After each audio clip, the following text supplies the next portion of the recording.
Hello, everyone. Thank you very much. It's been a very big 2 days, I have to say. And we'll be heading back to Washington, D.C. right after this. And I'd like to wish everyone a very good evening. And over the weekend, the United States military and the Israeli Defense Forces continued Operation Epic Fury very successfully. Over the past 9 days, we've carried out some of the most powerful and complex military strikes and maneuvers the world has ever seen. Now, you add that up to all of the other things, Midnight Hammer, getting rid of the nuclear threat from Iran, which was a big moment in history, in my opinion, and the great success we've had in Venezuela and all other places. Every place we've gone, we've had tremendous success. But while we're doing all of these things, we're achieving major strides toward completing our military objective. And some people could say they're pretty well complete. We've wiped every single force in Iran out very completely. Most of Iran's naval power has been sunk. It's on the bottom of the sea. It's almost 50 ships. I was just notified it's 51 ships. I didn't know they had that many. Didn't last very long. And these are fighting vessels. They're meant to fight, but they're not meant to fight against us. We continue to target Iran's drone and missile capabilities. Their drones are way down. Their drone manufacturing has been hit starting today. We know all of the places they manufacture the drones, and they're being hit one after another. Their missile capability is down to about 10%, maybe less. We're also hitting where they make missiles and where they deliver missiles. We've struck over 5,000 targets to date, some of them very major targets, and we've left some of the most important targets for later in case we need to do it. If we hit them, it's going to take many years for them to be rebuilt, having to do with electricity production and many other things. So we're not looking to do that if we don't have to. But they're the kind of things that are very easy to hit, but very devastating if they are hit. We are waiting to see what happens before we hit them. We could take them all out in one day, but it's all resulting in a 90% decline in various things, but in particular, Iranian missile launchers and 83% drop in drone launchers. As you know, the drone launchers are pretty well shot, but we're at over 90% decline in the Iranian missile launchers, which is very hard to reproduce and very hard to get. And usually what we were able to do through great equipment, a lot of smart people, as soon as they sent a missile up from a launcher, we were able to knock out that launcher within a period of 5 minutes or less, accurately right on the noggin. So now we have low-cost interceptors effectively combating Iranian drones, and our B-2 bombers recently dropped dozens of 2,000-pound bombs to destroy missile launchers all over Iran and buried deep under Iranian soil in many cases. The soil was no match. And we're also annihilating the manufacturing base that the regime uses to build drones and missiles at a rate that nobody thought was possible. We're knocking them out. We know where they all are. We're knocking them out very quickly. We're ahead of our initial timeline by a lot. I would say that we probably would not have thought after a month we'd be here, in addition to the fact that we've taken out the leadership twice and maybe 3 times. And we, as you know, we want to be involved. We don't want another president that maybe wouldn't be willing to do what I'm willing to do for the good of the world, for the good of our nation, to be stuck with the situation in 5 years or 10 years from now. So we think they should put a president in, or the head of the country in, that's going to be able to do something peacefully for a change. They've been doing this for 47 years, killing people for 47 years, whether it's the barracks or even the SS Cole where they were involved. Very strongly, they always denied it. But where they were very strongly involved, and all of the people that died through the roadside bombs died and are right now walking around with no legs, no arms, a face that's been so badly damaged. The Iranian regime has been attacking Americans and spreading terror for 47 years, and despite these countless opportunities to renounce their nuclear ambitions, which they had just a short while ago, they told Mr. Witkoff, who is standing right over here, they said, they actually said, we want to keep building. Essentially, in a real nutshell, we want to continue to build nuclear weapons. If we didn't knock out Midnight Hammer, if we didn't knock out their Iranian potential, if we didn't do that with Midnight Hammer, they would have had a nuclear weapon. They would have used it long before now. And at a minimum, Israel would have been annihilated. I was very lucky that we had the courage to do that, that we had the talented pilots and the great equipment. The B-2 bombers are unbelievable. We ordered 25 more, by the way. The newer, better version. We have the greatest military in the world. We have the greatest equipment in the world by far. You see that no matter where we go. You still need the people, though, to operate it and to use it. And those are the people that we cherish. Even after we obliterated their key nuclear sites in Operation Midnight Hammer, they never negotiated in good faith. They still continued to say, we want to build nuclear. We want enrichment at levels that were unacceptable. And they even turned down an offer for unlimited free nuclear fuel forever for civilian purposes. We had people offering them free nuclear fuel. They weren't interested in that because they wanted to build a nuclear weapon. So instead, the regime was trying to reconstitute its weapons program at a different site. They couldn't go back to where they were, the 3 sites that we obliterated. But they were starting work at another site, a different site, different kind of a site. And that was protected by granite. They wanted it protected. Granite's pretty good, but they wanted it protected by a lot deeper. They wanted to go a lot deeper, and they started the process while rapidly building conventional ballistic missiles. They were going to do it all at the same time. It threatened our overseas bases and soon could have reached even our homeland. The regime's intention was to use this exponentially growing ballistic missile threat to make it virtually impossible to prevent them from obtaining a nuclear weapon.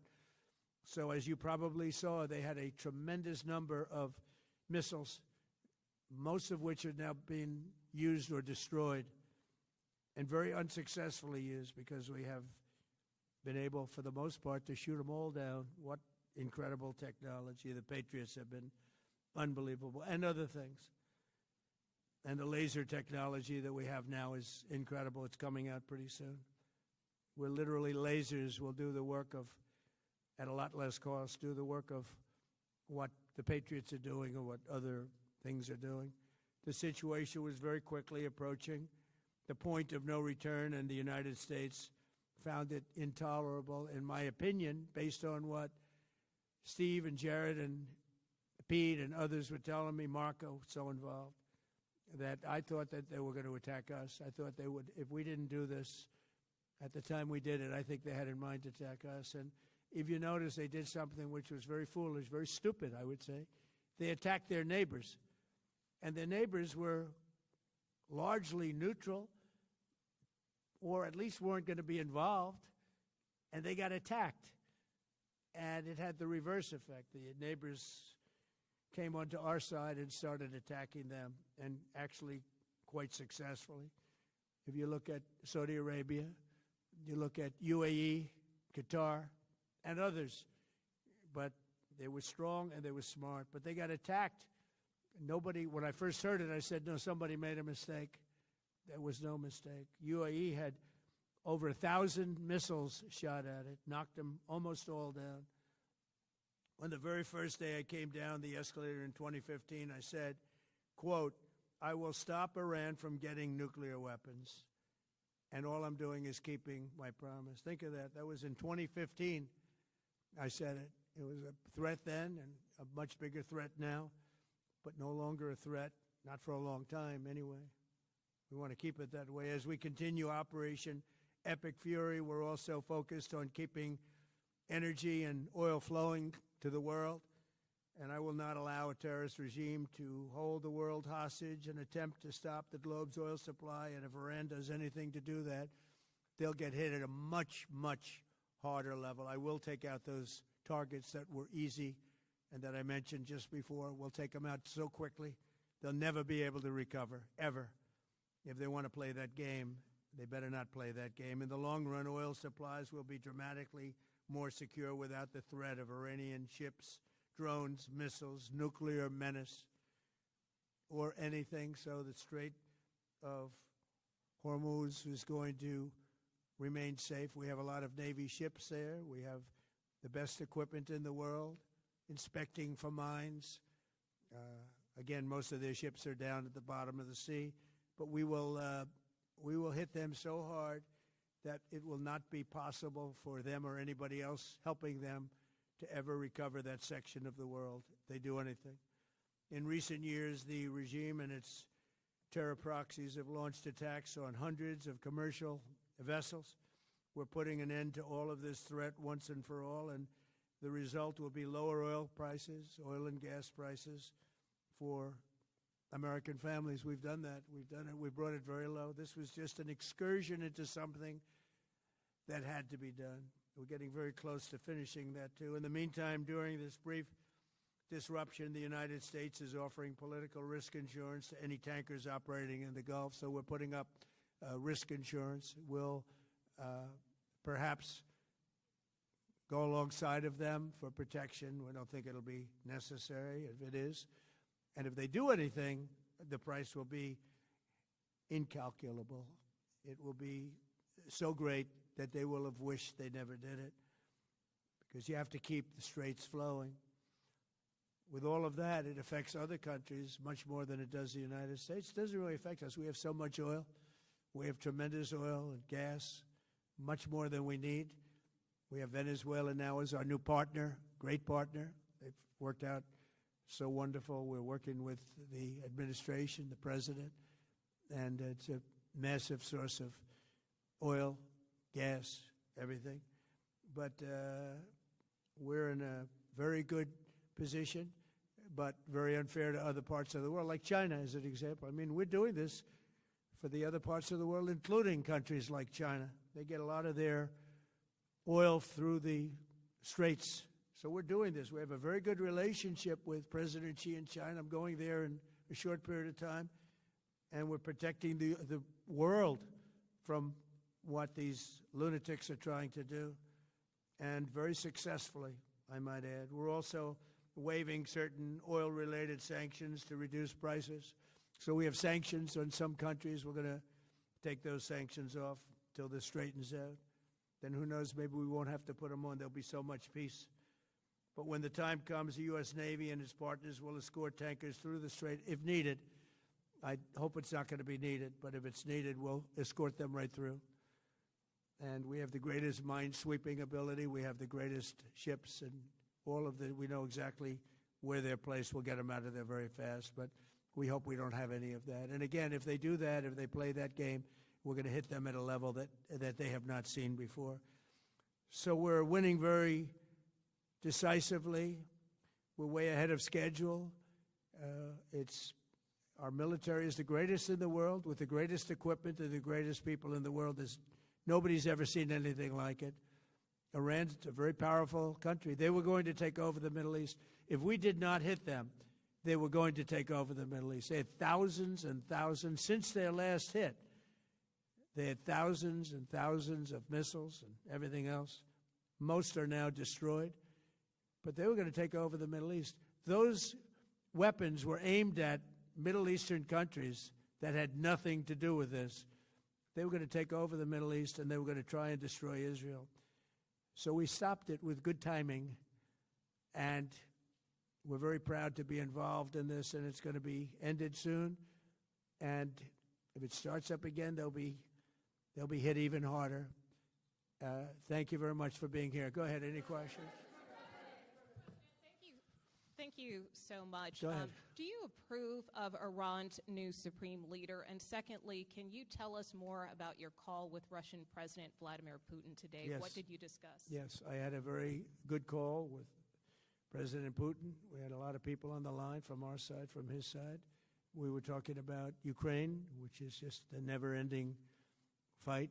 And look, there's tremendous hatred between President Putin and President Zelensky. They can't seem to get it together. But I think it was a positive call on that subject. And we obviously talked then about the Middle East. And he wants to be helpful. I said, you could be more helpful by getting the Ukraine-Russia war over with. That would be more helpful. But we had a very good talk, and he wants to be very constructive. Yeah, please. Yeah, please. Thank you, Mr. President. On Iran, you called it an excursion. You said it would be over soon. Are you thinking this week it will be over? No, Are you talking but soon. about days? I think soon. Okay, and with respect Very to... soon. Look, everything they have is gone, including their leadership. In fact, there are two levels of leadership, and even actually, as it turns out, more than that. But two levels of leadership are gone. Most people have never even heard about the leaders that they're talking about. So it's obviously been very, very powerful, very effective. To Cuba, you said that Cuba wants to make a deal. Yes. What would the United States get in return for that, and why should Americans trust Marco Rubio to negotiate it?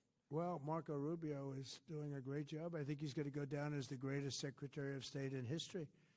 Look at what we've done as a presidency. Look at what we've done as an administration. They trust Marco, and so do the American people trust. He's been successful no matter where he's been. He also speaks the language, which is always nice and always helpful. But he's dealing, and it may be a friendly takeover. It may not be a friendly takeover. It wouldn't matter because they're down to, as they say, fumes. They have no energy. They have no money. They're in deep trouble on a humanitarian basis. And we don't want to see that, but they were very, very bad to a lot of people, as you know, and a lot of people living the Cuban-American vote, which I got at record levels. Very important. Those people are very important to me. I know what they went through. They went through hell. Some of them have gone on to be some of the most successful people in the country. Cuban-American business people, some of them are like the most successful in the country. And a lot of them are friends of mine because I've been fighting this battle with them for a long time. The Castro regime was brutal, but they lived off Venezuela. Now they don't live off Venezuela. Sends them no energy, no fuel, no oil, no money, no nothing. They lived without Venezuela. They couldn't have made it. And we cut them off from everything else. So, yeah, they're going to make either a deal or we'll do it just as easy anyway. Yeah. Please, go ahead. Tomahawk missile likely destroyed that Iranian girls' school. So will the U.S. accept any responsibility? Well, I haven't seen it, and I will say that the Tomahawk, which is one of the most powerful weapons around, is used by, is sold and used by other countries, you know that. And whether it's Iran, who also has some Tomahawks, I wish they had more, but whether it's Iran or somebody else, the fact that a Tomahawk is very generic. It's sold to other countries, but that's being investigated right now. Yeah, please. Thank you. Mr. President, you've said the war is, quote, very complete, but your defense secretary says this is just the beginning. So which is it, and how long should Americans be prepared Well, I think you could say it both. It's the beginning of building a new country. But they have no Navy, they have no Air Force, they have no anti-aircraft equipment. It's all been blown up. They have no radar, they have no telecommunications, and they have no leadership. It's all gone. So, you could look at that statement. We could call it a tremendous success right now as we leave here. I could call it, or we could go further, and we're going to go further. But the big risk on that war has been over for 3 days. We wiped them out in the first 2 days. When you think about it, it's incredible. We wiped out a big Navy, very powerful Navy. These were ships. These were serious ships. These were ships that you buy when you want to win battles. They're all on the bottom floor. The sailors are all running off their ships. They refuse to get on the ships. The Air Force is gone. Everything's gone. The missiles are down to a trickle. The drones are down to probably 25%, and they'll soon be down to nothing. We'll have where they manufactured the drones are under fire as we speak. They're being hit. So the rest is going to be determination as to my attitude, along with the people in the Trump administration, what we want to do. Thank you. Yeah, please. Can I ask you, you mentioned you were going to waive certain additional oil waivers or sanctions. Can you talk a little bit more about that and address in particular? Well, we're looking to considering keep the measures oil prices down. We went artificially up because of this excursion into a very positive thing. I mean, this was an excursion that a lot of people wouldn't have done. I knew oil prices would go up if I did this, and they've gone up probably less than I thought they'd go up. But I don't think anybody thought we were going to be this quickly successful. This was a military success, the likes of which people haven't seen. We have the best military. We have the best equipment. We have, I believe, the best generals. We have the best. And this went very quickly. We talked about that with President Putin. He was very impressed with what he saw because nobody's ever seen anything quite like it. You know, Iran was a very powerful military country with all of the missiles. Now, you had the double attack. You had the original attack with us and Israel, and that knocked them for a loop. Then you had the B-2 bombers, which took out their nuclear capability, and they would have had a nuclear weapon within 2 weeks to 4 weeks, and they would have used it long before this press conference, and we might have had a much different press conference if we had a press conference at all. But it's been amazing. The military success that we've had is truly unprecedented. You've told your congressional colleagues that you will not sign any piece of legislation until the Save America Act is passed. Does that include the confirmation of Senator Mullen as your next DHS secretary? Does that mean a DHS funding bill? And Senator Thune said today it's not a matter of whether or not your Republican colleagues agree with the policy, it's about changing the process. In other words, getting rid of the filibuster to get there. So in order to get it, you're going to need Democrat votes, and what we're saying is the Save America, not the SAVE Act, which nobody knew what it was, the Save America Act, the Save America Act. And that's voter ID. We want voter ID. When a voter, we want to be able to see a picture of the voter. We want to be able to see that the voter is legitimate. We want, very importantly, confirmation that this voter is a citizen of the United States of America, and we want no mail-in ballot scams. So we have exceptions for the military, for sick, for disabled, and for people that are away, business trips or whatever. Even vacations will be very liberal in that. We've added two things to it: no men and women's sports and no transgender mutilization of our children. We don't want it's mutilization of our children, and we don't want that. So we added those two things. That's the 5 points. We have 5 very good points. It polls at 86% with Democrats. Think of that. The overall vote is 86%. With Republicans, it's 98%. And the only one opposed to it is a Democrat leadership because they cheat. They want to cheat. So we added those 2 points. We're going for the gold, and we're going to have to fight like hell. Now, certain things will happen. Certain things will take place. I'm here to do a great job for the country. But we don't have a country if we're going to have elections that are so corrupt and so dishonest like we've witnessed over the last period of time. You know, as an example, virtually nobody has nobody has a system of mail-in ballots like we have. No other country in the world. France went away from it. They all went, you know why? Because it's corrupt. And Jimmy Carter, when he had a commission, frankly, I think it's probably the best thing Jimmy Carter did. He said, you can't have mail-in voting because it's inherently dishonest. And it's turned out to be totally dishonest, so we're going to fight for it. Yeah.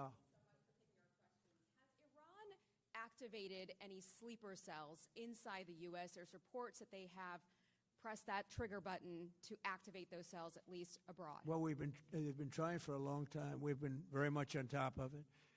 One of the things we have to do is get the Democrats to stop the Democrat shutdown, because, as you know, the apparatus that looks into that, Schumer and the Democrats have shut it down, which tells you they probably hate our country a lot. But the Democrats have to open that up. But we've got very, very good intelligence into that. We know a lot of different things that have happened that have been very bad. A lot of them came in during the Biden open border period, but we have them under, we've got them, we're watching every single one of them. Yeah, we know a lot about them. The biggest problem we have is the Democrat shutdown. We know a lot about them, but the shutdown doesn't allow us to do what we have to do. Do you have to take him out? Does he have a target on his back? You mean the new supreme leader? You mean the son? How can there be an Iran with Well, another I don't Ayatollah? want to say that, but you know, I was disappointed because we think it's going to lead to just more of the same problem for the country. So I was disappointed to see their choice. Thank you, sir. You've said you have someone in mind to be the new Iranian leadership, if not the Ayatollah's son. What are you looking for in that person? Are you looking at someone internal, given that you just said that their leadership has been I decided like the and idea of, wiped out?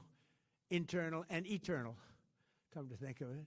But I like the idea of internal because it works well. I mean, I think we've proven that so far in Venezuela. We have a woman, Delcy, who has been, president of the country, very respected, she's doing a great job. And it's, no disruption.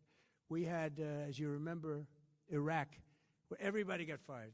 The military got fired, the police got fired, the politicians got fired. There was nobody. And you know what they turned into? ISIS. And we don't want that. We don't want that. So I would like to see people that are inside go. Now, they talk about the son of the Shah. They talk about other people. But, hasn't been there in many, many years. We have a formula that's been very good so far, and I think it'll continue to be good. The relationship is extraordinary with Venezuela, smart country. We've taken out 100 million barrels of oil. It's right now in Houston being taken care of and made so beautiful. And you have to see this at work. They have, it's brought to the refineries. It's being refined in Houston, which is made exactly for that product. And so far, but it's 100 million barrels of oil, and now they have another 100 million barrels coming. And it's like a partnership. We're getting along so well with them. It's great for Venezuela, and it's great for the United States. Yeah, please go ahead.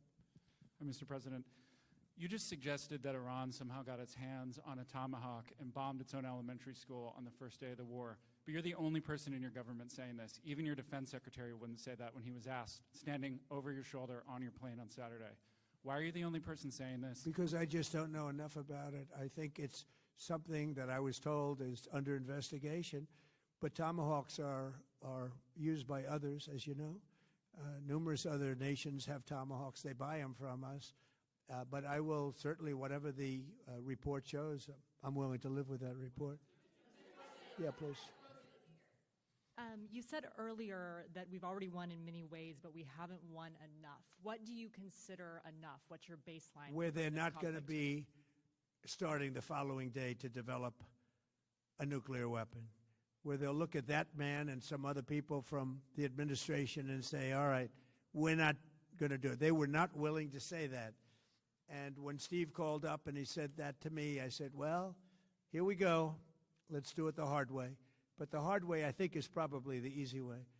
When basically I can see that they will no longer have any capacity whatsoever for a very long period of time of developing weaponry that could be used against the United States, Israel, or any of our allies. We have great allies in the Middle East, great countries that are allies. And they were staying out of it until they got hit. Someday they'll have to do a story. Why did he do that? Why did they do that? But they were going to hit them. If I didn't hit them first, they were going to hit our allies first. I believe, upon information and belief, But I believe that he was going to, they were going to take over the Middle East. They were looking to take over the Middle East. Now, had Operation Midnight Hammer not taken place, that was definite, because they would have had a nuclear weapon within a matter of weeks. But that took place. That was a setback. But look at the number of missiles they were able to buy and make over the last 6 months. And those missiles were aimed at various countries. And when you look at over 1,000 missiles shot at like UAE, they were looking to take over the Middle East. We got there first. We're lucky. I'll tell you what, the Middle East and those countries, very rich countries, are very lucky that I was president instead of somebody else.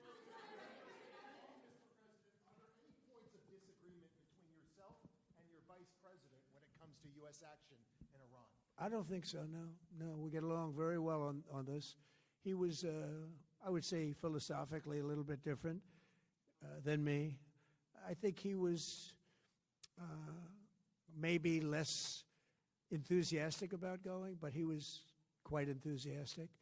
But I felt it was something we had to do. I didn't feel we had a choice. If we didn't do it, they would have done it to us. I felt, based on the negotiations that were being had by Steve Witkoff and Jared Kushner and Marco and Pete, and everybody was involved, I felt that they were looking to tap us along before they hit, and I thought they were going to hit. And if they hit us first, that would have been a very bad thing. In the back, please, in the back.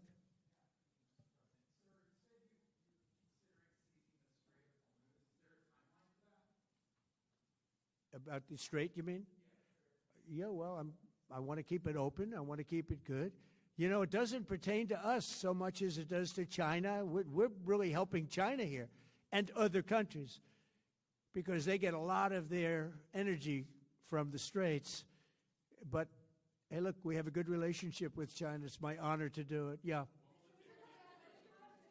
Supreme Leader, you have called him an unacceptable choice. So does he have a target on his back? And how can you say I don't want to say whether or not he does because that would be inappropriate. But, hey, look, I had a target on my back because, as you people wrote pretty well, they caught the assassin that was after me. So we just got them first. But they caught the assassin. They have him now in custody that was after me. So, you know, but people don't like to mention that. But they did catch him. And I'd like to congratulate our military, Secret Service, FBI, all of the people that worked on that. But they did. Yeah, please. Go ahead. No, go ahead, please. Thank you, Mr. President. You promised the Iranian people you would help them, but it sounds like you're willing to end this fight after your military objectives have wrapped up. Isn't that a betrayal of the people? Will I help them? I'd like to, if they can behave. But they've been very menacing. You know, they're great people. They have an amazing population. It's amazing, smart, brilliant, energetic. They have a great, I'd love to help them, but they have to be in a system that allows them to be helped. And right now they're in a system that only allows failure. And I don't want that. And I want a system that's not going to be attacking us. We want a system that can lead to many years of peace. And if we can't have that, we might as well get it over with right now. Yeah, please. Thank you, Mr. President. As of today, there have been 8 U.S. military fatalities associated with the war in Iran. How many American deaths are you willing to have in this war? Well, as I said before, when you have conflicts like this, you always have death. And I was at Dover yesterday. I met the parents, and they were unbelievable people. They were unbelievable people, but they all had one thing in common. They said to me one thing, every single one: finish the job, sir. Please finish the job. And I'll leave you at that. Thank you very much, everybody. Thank you.